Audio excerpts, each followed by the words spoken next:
Yep, I got audio. All right.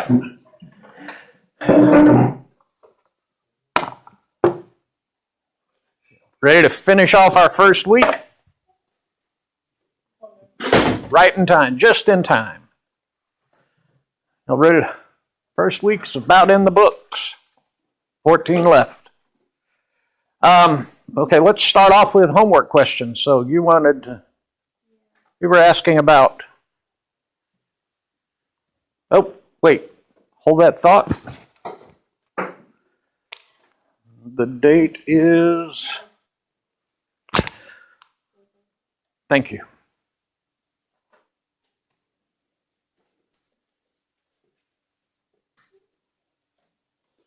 Yeah. Start that around the room. Make sure everybody make sure you sign it.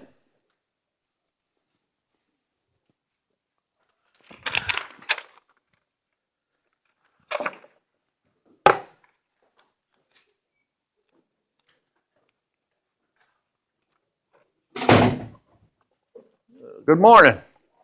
Now you were asking about number 6? Number 9. Okay, what approximately is the percent uncertainty for a measurement given as 1.57 meters squared? Okay.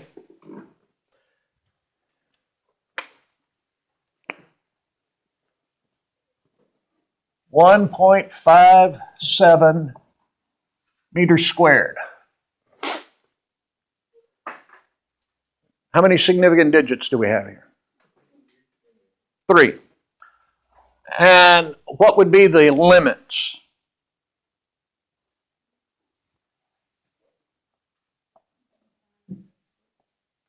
.565 and 1.575.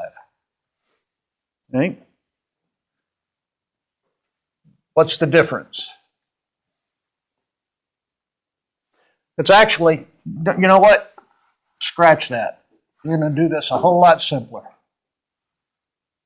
1.565 to 1.575. Or you could write this as plus or minus 0.005. Correct? Okay. Now just to make sure that I'm not leading you down the primrose path, because you got to get what the book wants for the right answer. And there is some ambiguity here because different people can specify things differently. Book says that we should end up with an answer of 1%, right? Okay.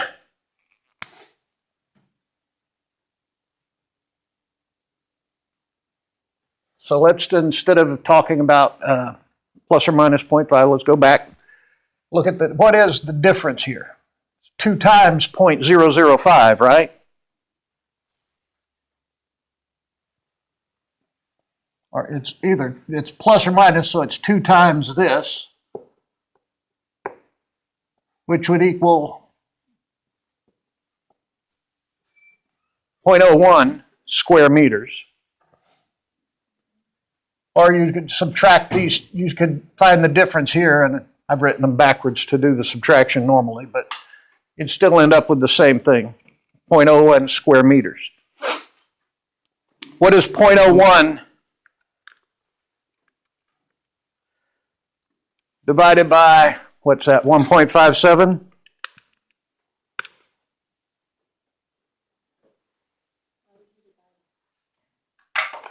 You're looking for a percentage.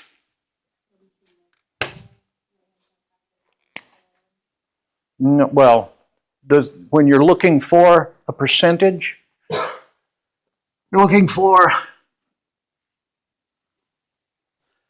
see, the word percent literally means divided by 100. Okay, so, and depending on which book you read, they're going to tell you, well, the decimal representation is a ratio, and you have to multiply that by 100 to get a 2-digit number for a percentage. I tend to think of the percentage as the ratio. Okay? Point is, you're going to end up with a factor so that if you have a quantity, you multiply that quantity times a factor, which we'll call a percentage, and that'll give you your result. So to find this factor, you divide the quantity and the result. Does that make sense? Okay. Point is, over here, we're still getting 0.06, which is just like 0.5%. The book wants 1%. So why might that be the case? Any thoughts?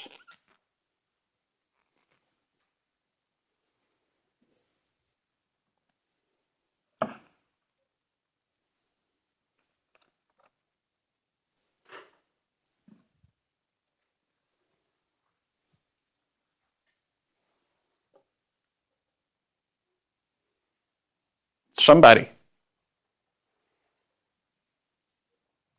Now, the key word, if you read the chapter, they're real big on, they get real big on approximately and estimating, and that should give you, right there, that should tell you that we're getting into some warm, fuzzy feelings.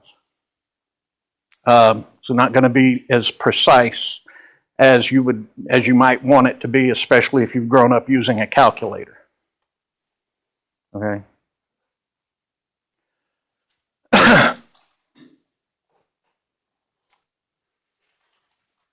Divide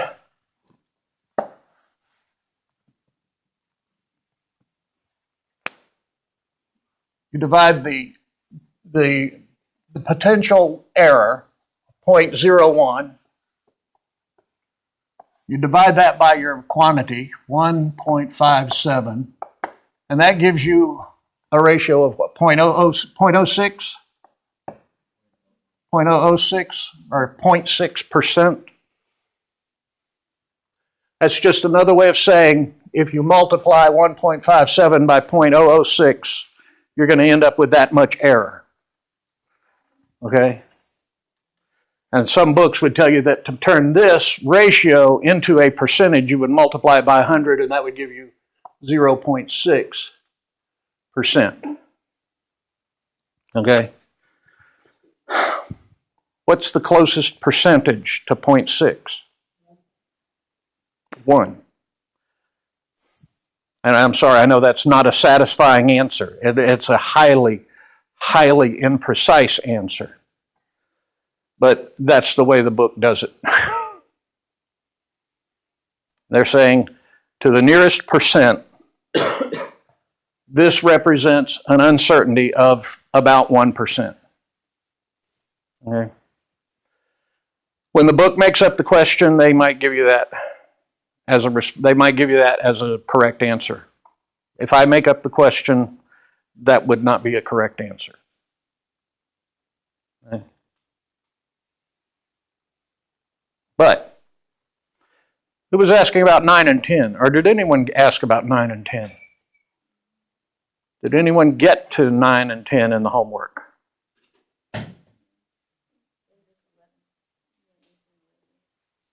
Yeah, 10 and 11. Now they're asking about the percent uncertainty in a volume. Okay, but they only give you as a measurement.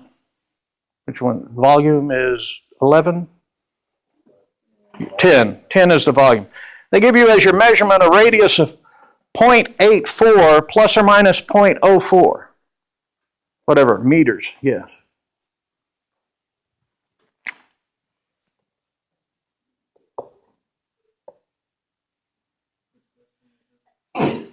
$10? 10 or 11? Okay. Plus or minus what, 0.04? Yeah.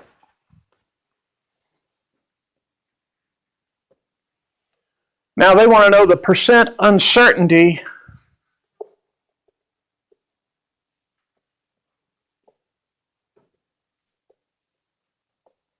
of what? And that is what matters. What are they asking you for the percent uncertainty of? The volume of a spherical beach ball. They could have asked, what is the percent uncertainty of this measurement? In which case you divide 0.04 by 0.84 and get a percentage of uncertainty for the measurement. But that's not what they're asking. They're asking, what's the uncertainty in the volume of the beach ball? Well, from this, we know that the radius could be as small as 0.80.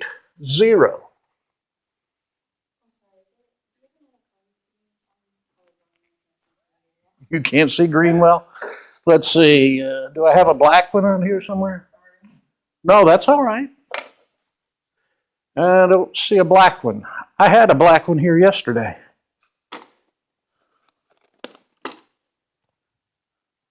Wait a minute. Does this one still work? Oh yeah, that one's good. Will black work better for you? Excellent. You're welcome. So we know that the radius could be as small as 0.8. We also know the radius could be as large as 0.88. Okay? So what's the volume of the beach ball in these two extreme cases? Does anyone remember the equation for the volume of a sphere? Pi r cubed, 4/3 pi r cubed. It should be in the cover of your book somewhere.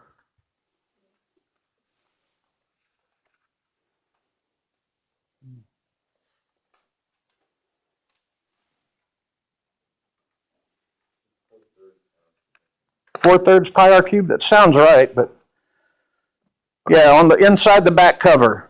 Here's the surface area is 4 pi r squared, and the volume is 4/3 pi r cubed.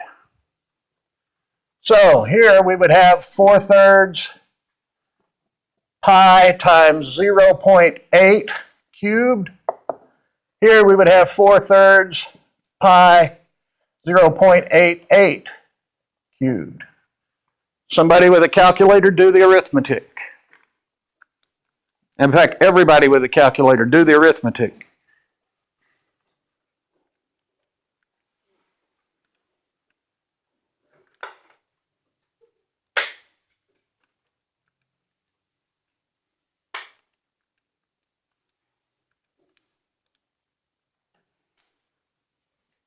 For this one. Oh, and if you don't have a calculator, bring one. Because I do not do arithmetic by myself. And you trust me, you will not want me doing the arithmetic in my head.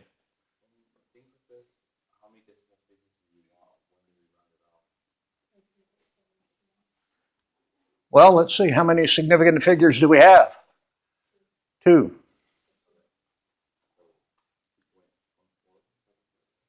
Yeah, 2.14 is good. 2.1 would be okay. But we get, let's not worry about significant digits right now. Let's look at what the differences actually are. We'll go 2.145. How's that? 44645? We'll keep some extra decimal places. Did anybody get a different answer than this? All right.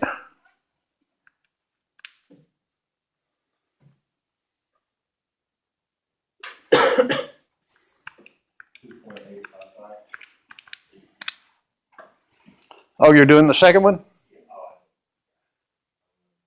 Yeah.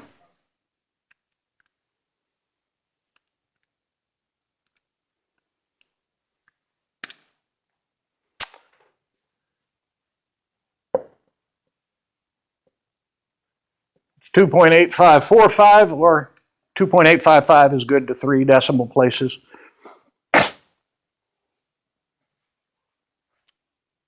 These are the limits of the uncertainty of the volume. What's the difference? 0.709 cubic meters.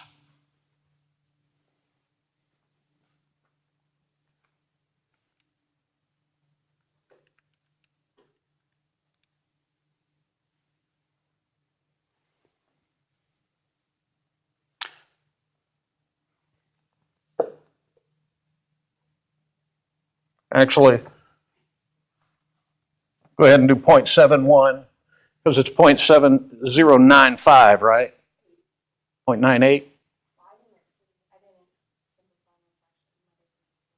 Okay. But it still comes out to, it still rounds down to two digits here at 0.71, right? All right. Divide that by, what would the mean volume be if you just went by the measurement?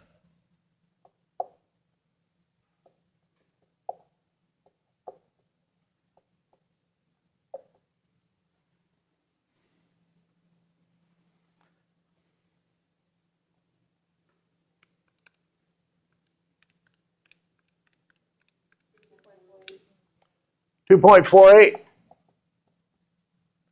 All right, 2.48.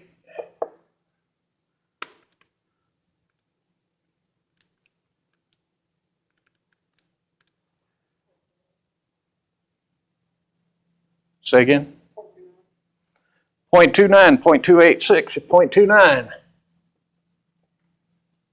29% uncertainty in the volume of a beach ball.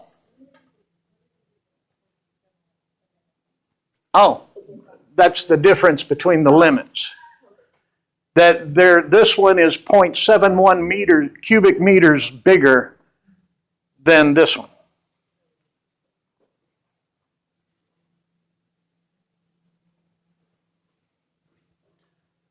Now, what would the percentage error have been if we were just talking about the percent error in the measurement?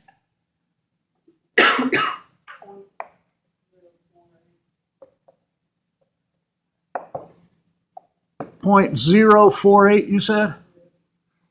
Okay, so basically 5% error.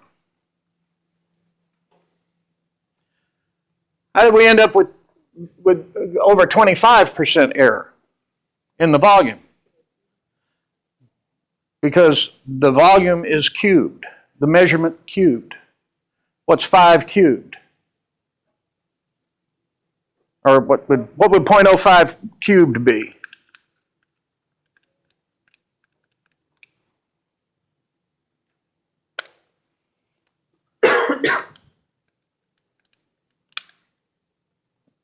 Okay, that's just getting away from me.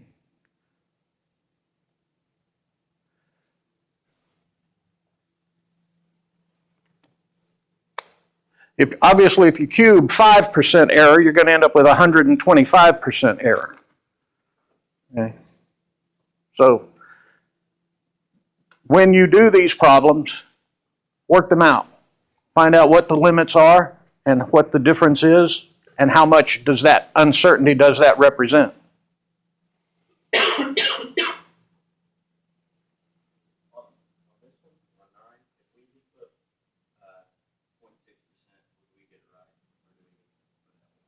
I would still give you, yeah, I would count it correct. The book won't, but I will.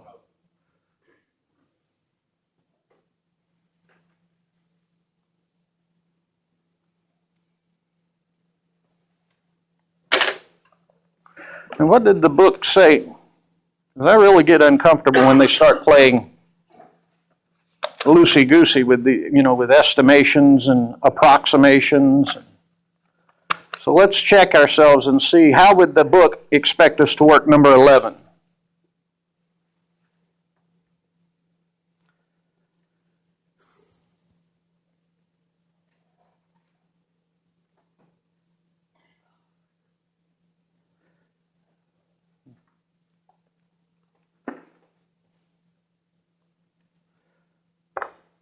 They're looking for, in number 11, the book is asking for the area of a circle and the uncertainty in the area of the circle of a given radius.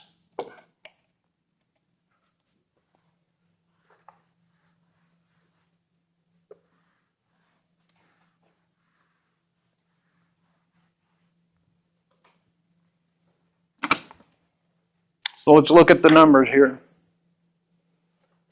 circle of radius 3.1 times 10 to the 4 centimeters.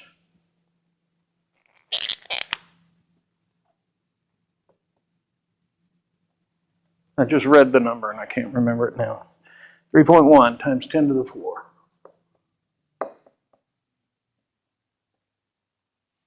Okay, what's the uncertainty in the measurement?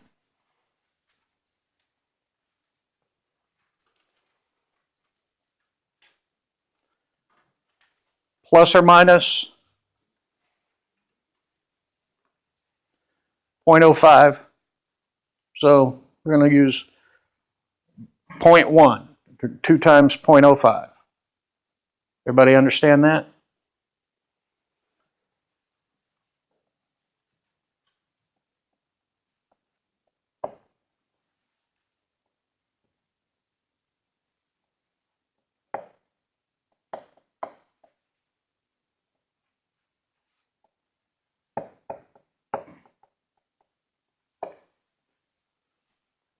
That's the limits.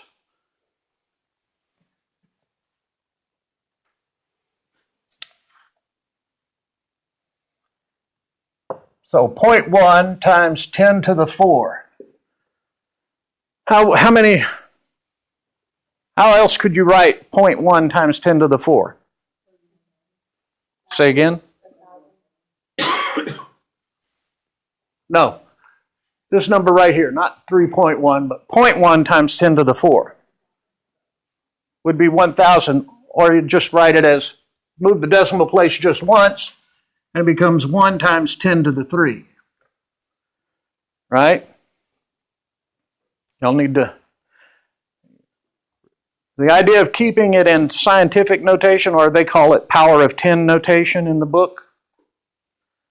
Do you know the difference? There's, technically speaking, there is a difference between power of 10 notation and scientific notation.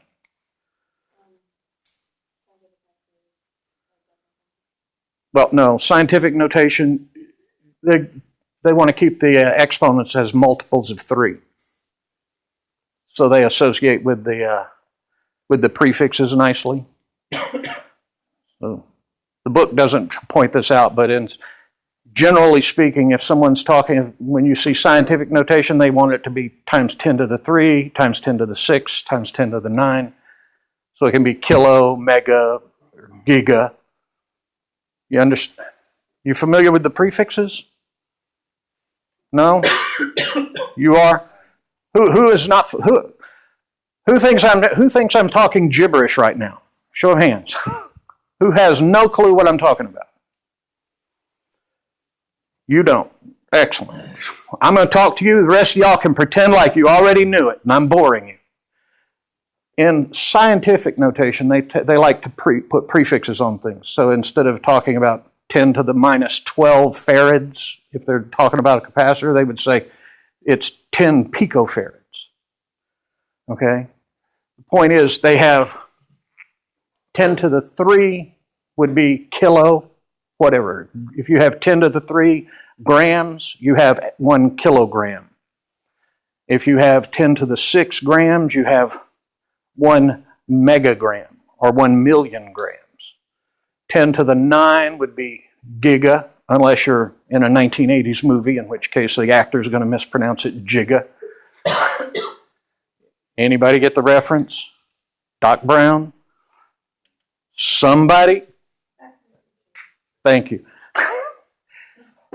The point is, they like to, when they put it in, when they keep the exponent as a multiple of 3, that is technically what is called scientific notation, because the multiples of 3 associate with those nice prefixes.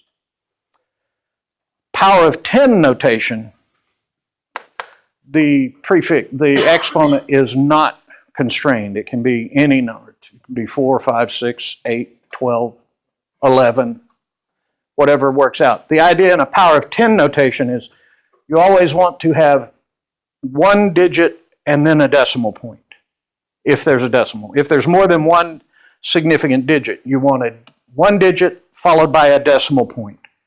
And then you make the exponent whatever it has to be in order to That means technically this would be both power of 10 notation and scientific notation.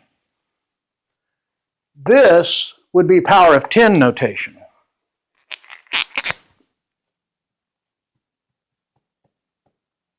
Whereas 31 times 10 to the 3 would be scientific notation, because that could be written as 31, what is this, meters, centimeters? That would be 31 kilocentimeters, which is kind of stupid, but you get the idea.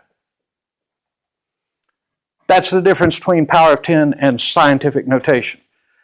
In power of 10, you always have one digit, and then if there's more significant digits, a decimal point, and whatever the exponent has to be. Okay? So, you all learned something new today. Go back to the problem we're looking at.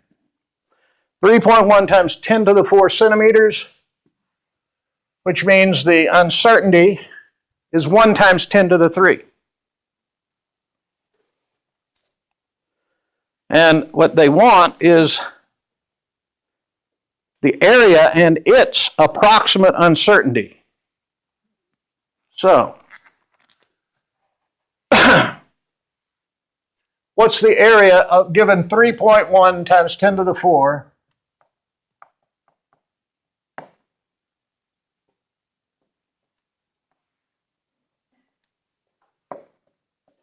pi r squared gives you what area?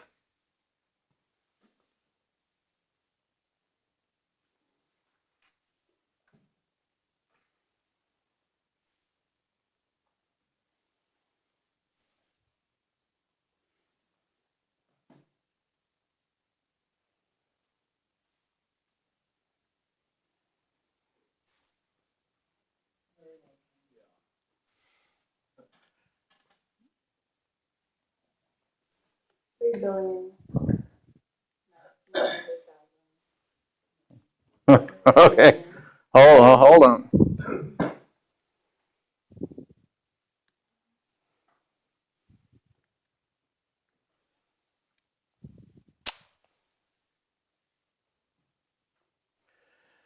.02 times 10 to the power of 9. Okay, there's your giga. So technically that is both power of 10 and scientific notation. But in this case it's just square centimeters. Okay, don't forget your units. Now it could be as little as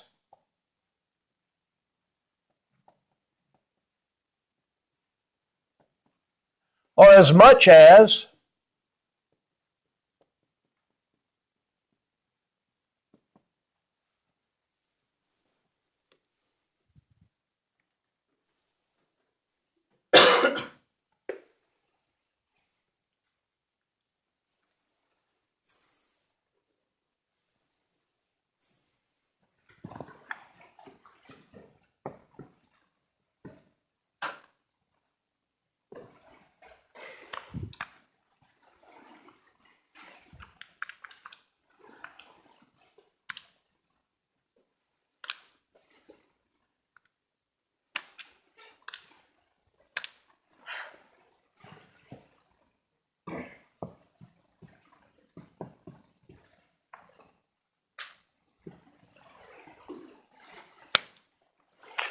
did anybody get a different answer than either of those?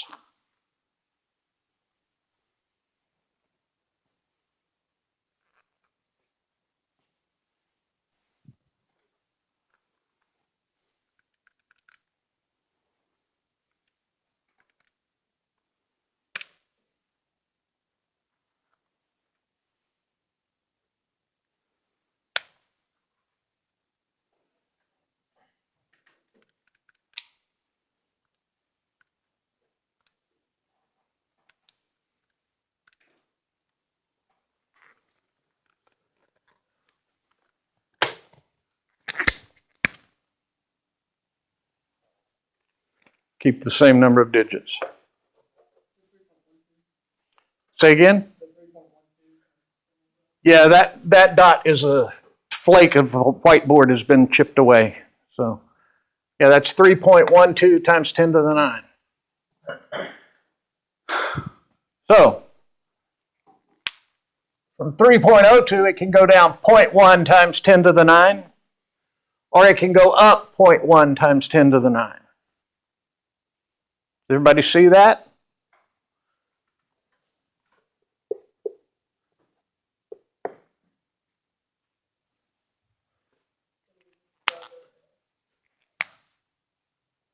Well, no, it didn't ask for a percentage. No, it just said, what's the uncertainty of the area? So, you could write it as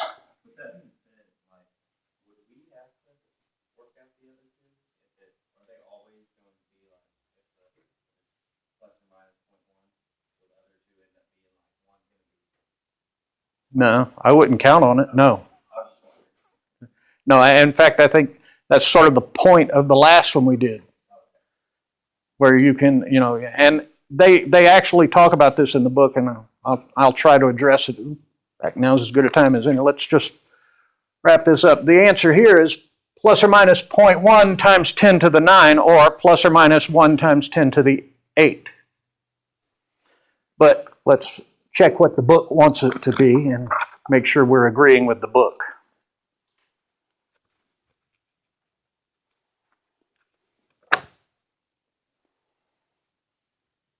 Now they're saying 0.2 times 10 to the 9. And I have no idea what they did to make that answer come out, other than saying we're talking approximations and estimates. Okay?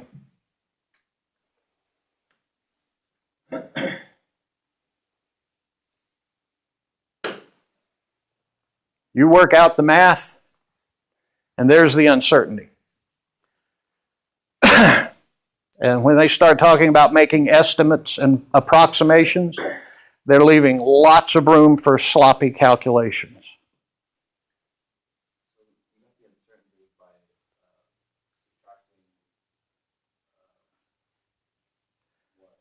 Well, and in fact, that may very well be, I think, in fact, you know what? That's exactly where we departed.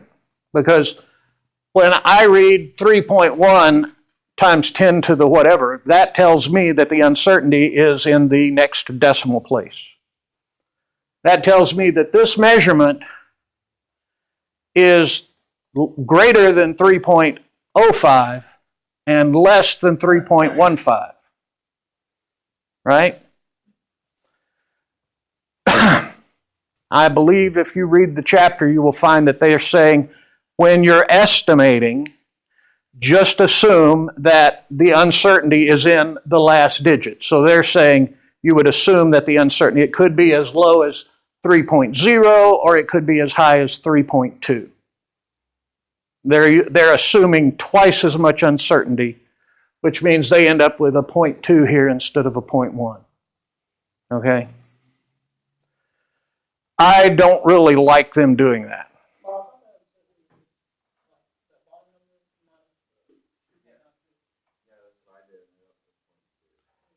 What bottom number?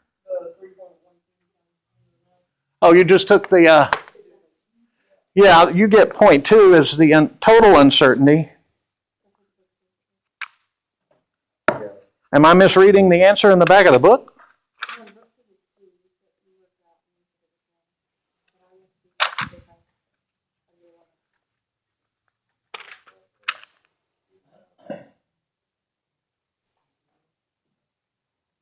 No, they're saying it's plus or minus 0.2.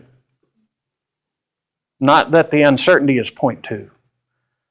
They're saying the uncertainty is plus or minus 0.2, half this difference. This is important. Let's make sure we understand this distinction right now. They're not saying that the total uncertainty is 0.2. In the back of the book it says the uncertainty is 3.0 plus or minus 0.2. They drop off this 2 here. But they're saying that it's that plus or minus 0.2, which would be a total span of 0.4, not 0.2. You see, this is...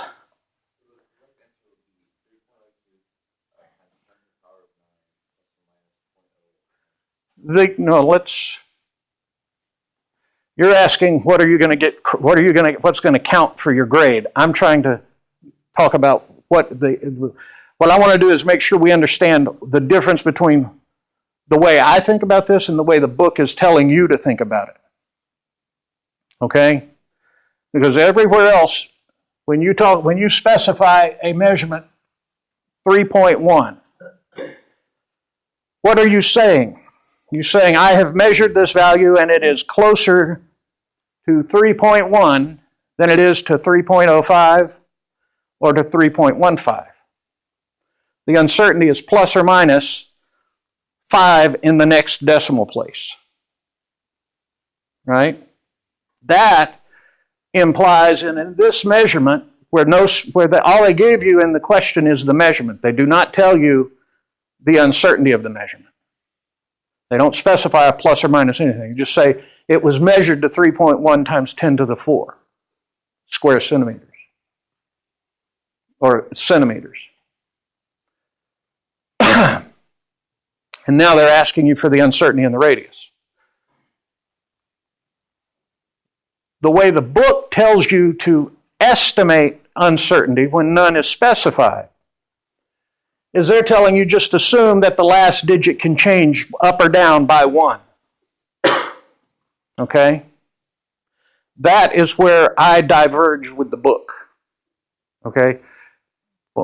In all my life, every time I've ever been trained to do any of this, whether it was in engineering or in physics or anywhere else, it has always been the uncertainty is in the next decimal place.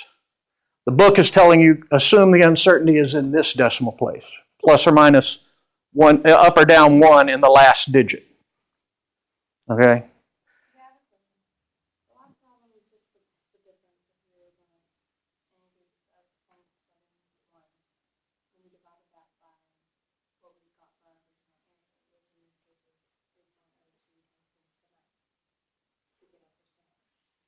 No, in problem 11, it doesn't ask for a percentage error.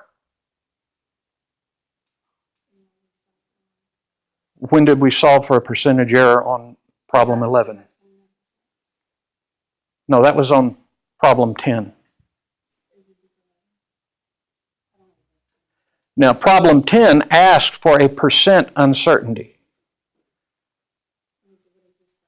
This one is asking for the uncertainty in the area. Not plus or minus a percent, but plus or minus how many square centimeters.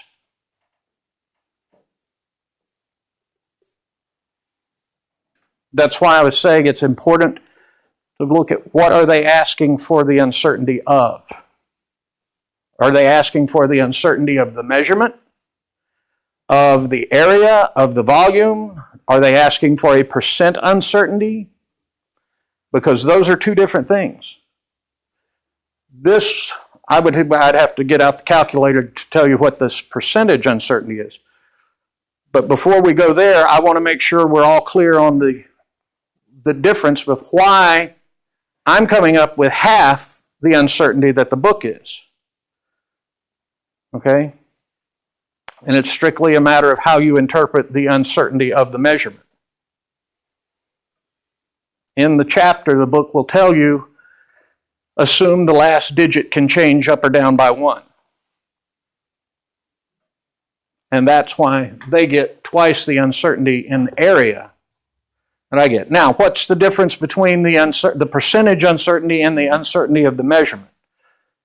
And the uncertainty of something calculated from that measurement? In these last two problems, that was the whole point.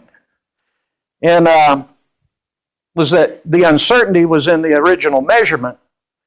And then they were asking how much uncertainty does then translate into whatever you calculate from that measurement. Okay? Does that make sense to you? Anybody? Any questions about that?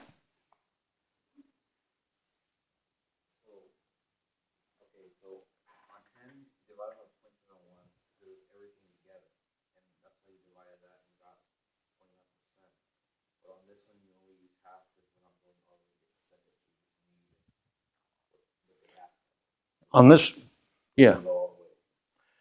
How do you calculate a percentage? Does everyone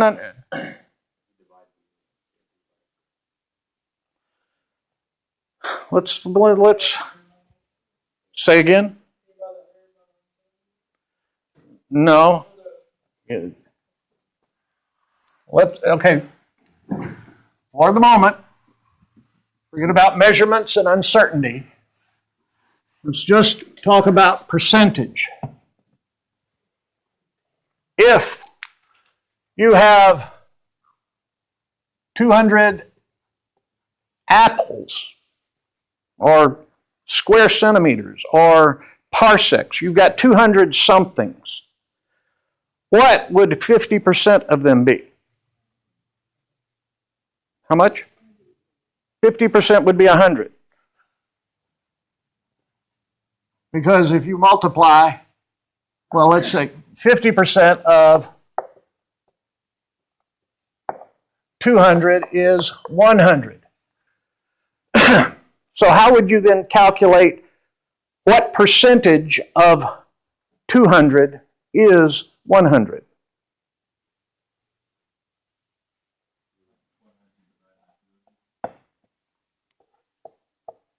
You divide both sides by 200, and you get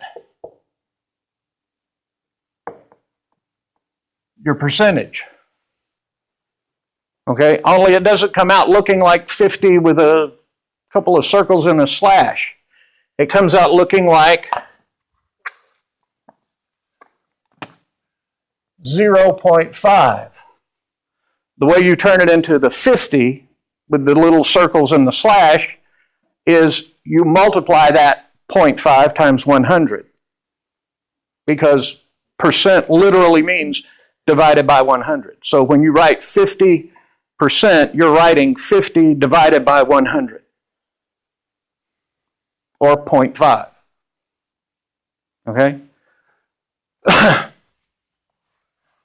What if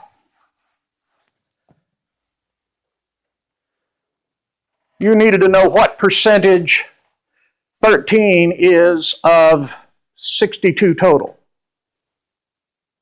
How would you calculate that? Divide 13 by 62. And I don't know what that number would be, but I'd have to use the calculator to get it. But that gives you a percentage, or it gives you a ratio that if you multiply by 100 will be a percentage. Okay? Again, I'm telling you, I don't generally think of the percentage as being the times 100. I think of the ratio directly. I think of 0.5 as 50%. Okay? The book will, if it comes up in the book or in other textbooks, they will probably tell you that it's only a percentage after you multiply by 100. Okay? And I'm just trying to avoid any confusion between what I say and what the book says. Because remember, I've been doing this for a couple of decades now. I'm old and I'm stuck in my ways and I've got my habits, and I just don't want those to confuse you between what I say and what the book says. Okay? So, if they want to know the percent uncertainty of something, then that's when you take the ratio of the error divided by the whole. Okay? And if you want to, multiply it by 100.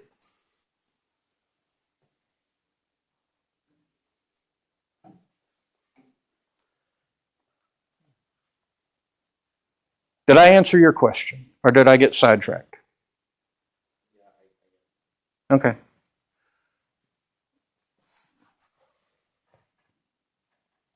Let's see.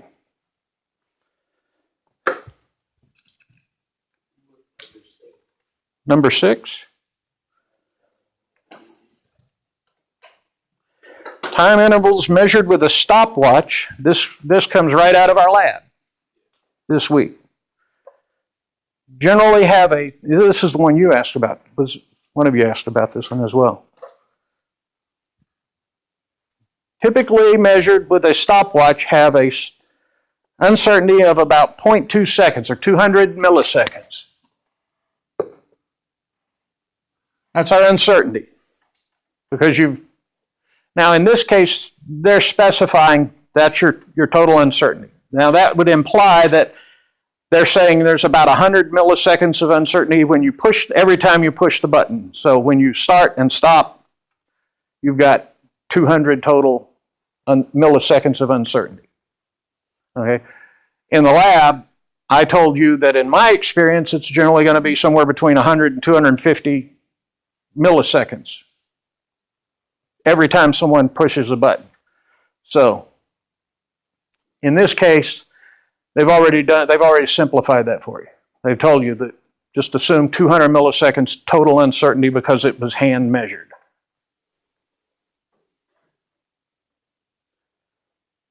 Due to the human reaction time at the start and stop moments. Now, what is the percentage uncertainty of a hand timed measurement of 5.5 seconds?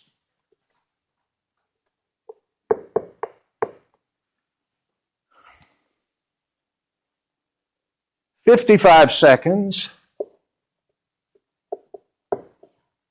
and C, 5.5 minutes.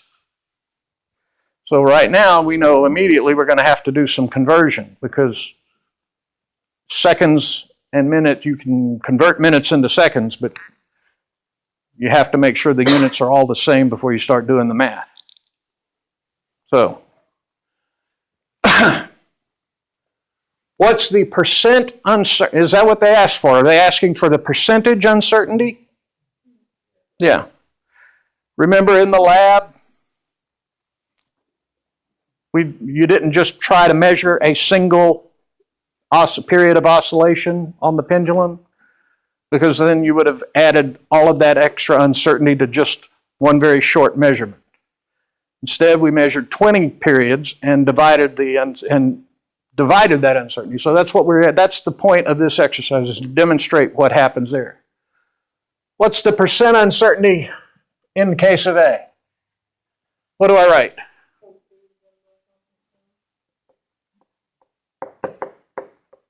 Seconds divided by seconds. I'm going to make sure of that. So the units cancel. What does that work out to?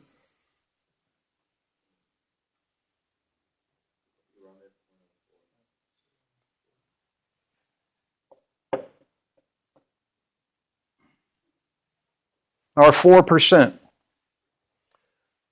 All right, now,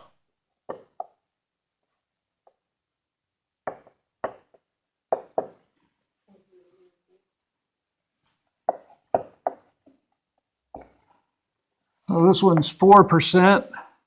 This one is 0.4%, or 10%. It's 1/10 the percentage uncertainty. How would we calculate the percent error, the percent uncertainty? Oh.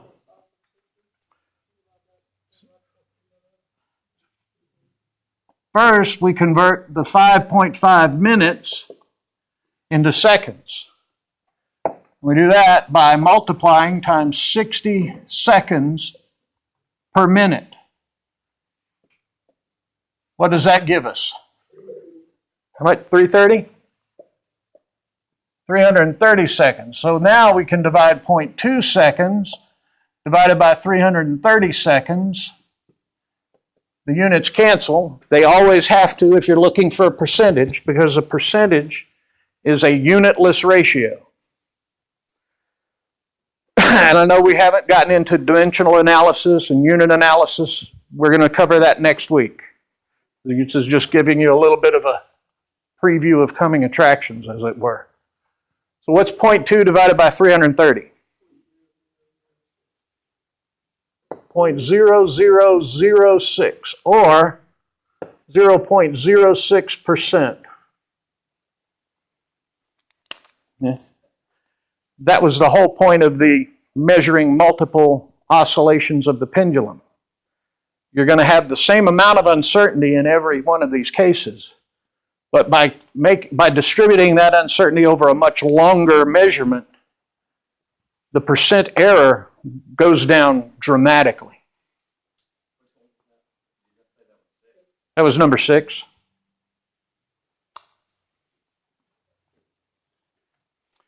Unfortunately, they don't put the answers to the even-numbered questions in the back of the book, so the book can't tell me I'm wrong.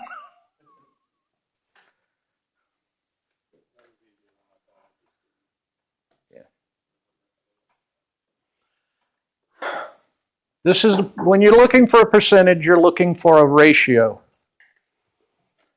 When we did the 31,000 centimeters, what was the initial response the first time everybody punched the numbers into the calculator? What was the answer? A really big number. Okay. Well, when you're dealing with measured units, if you're dealing with 31,000 centimeters, then you're going to have really big numbers in terms of your uncertainty. You can still express it as a percentage. And that generally takes care of that problem. Let's go back and talk about this. It's section... no,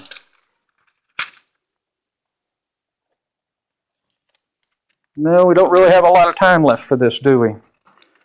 Let me cover it real quick. Measurements and uncertainty and significant figures. The example they use in the book for the difference between percent uncertainty and significant figures is they talk about if you have two measurements, 97 and 92. Well, what would the uncertainty of those two measurements be? It'd be plus or minus 0.5. Only in the book they're telling you, no, make it one whole last digit. So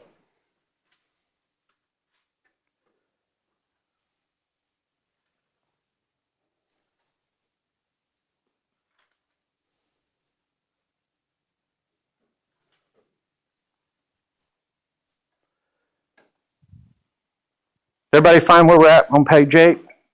Percent uncertainty versus significant figures. And they say the significant figures rule is only approximate and in some cases may underestimate the accuracy or uncertainty of the answer. They're saying sometimes the significant figures will underestimate the accuracy.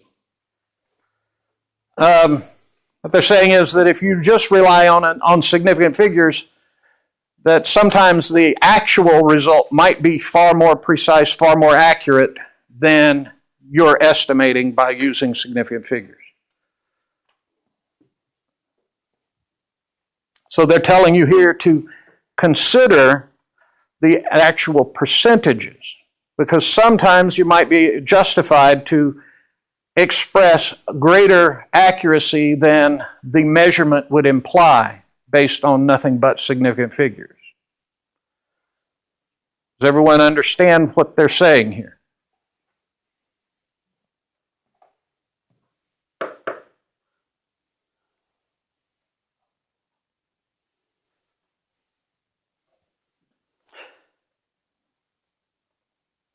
And then they talk about approximations again. The last thing they talk about, and this is, I want to, everybody pay attention. I know it's time to let you go, and I'm going to, but I want to ask you, how many of you understand the difference between accuracy and precision? What about you? Go ahead.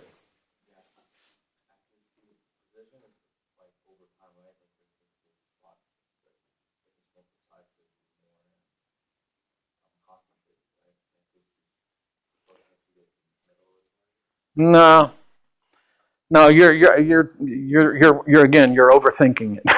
It's nowhere near that complex. if I ask you, everybody with your calculators, to give me what's the number pi? You're gonna punch in pi on your calculator, you get 3.1415 yada, start calling off a bunch of decimal places. If we're in an engineering class and I say, give me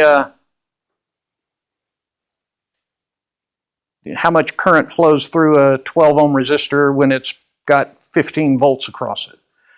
You're going to punch in the numbers. Now you've got a two significant digit resistor value, 2 significant digit voltage value, but you're going to punch those numbers in your calculator and you're going to start writing out 15 or 16 decimal places. Precision is how many decimal places you go. Okay, this is just to simplify it in a nutshell. How many decimal places you keep, that is the precision that you're specifying. The accuracy is how close that measurement is to the actual true value. Okay? I could measure this room from here to here, and I don't know what it is. It's what, 25 feet, give or take? Okay?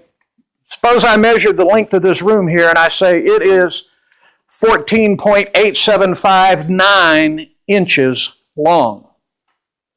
Well, that is an incredibly precise measurement because it's hard to measure inches out to 4 decimal places.